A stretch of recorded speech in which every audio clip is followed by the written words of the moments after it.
This is the Lone Crater YouTube. We hope this video helps. In this video, I will explain how to play Super Mario Sunshine Eclipse. To begin, familiarize yourself with the game's core mechanics, especially Mario's powerful water pack, FLUDD. This essential tool allows for various movement and attack options. You will need to master its different nozzles to navigate the vibrant Isle Delfino and overcome the shadowy obstacles presented in this special mode. Pay close attention to environmental clues to uncover all the secrets. Mastering FLUDD is key to success. The hover nozzle provides a crucial boost, allowing Mario to cross wide gaps and reach elevated platforms with ease.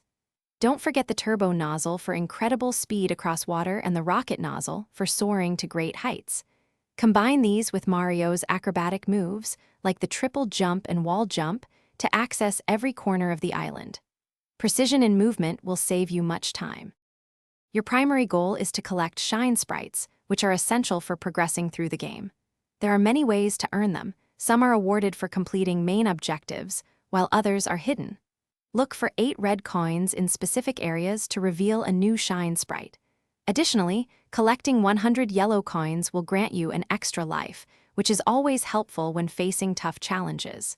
Explore thoroughly to find them all.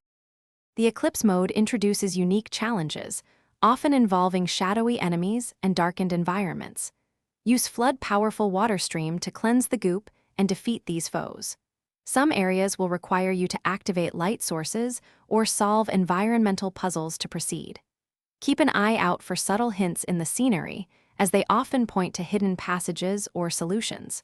Persistence and careful observation are your best allies here. Thanks for watching. Consider subscribing if we helped you.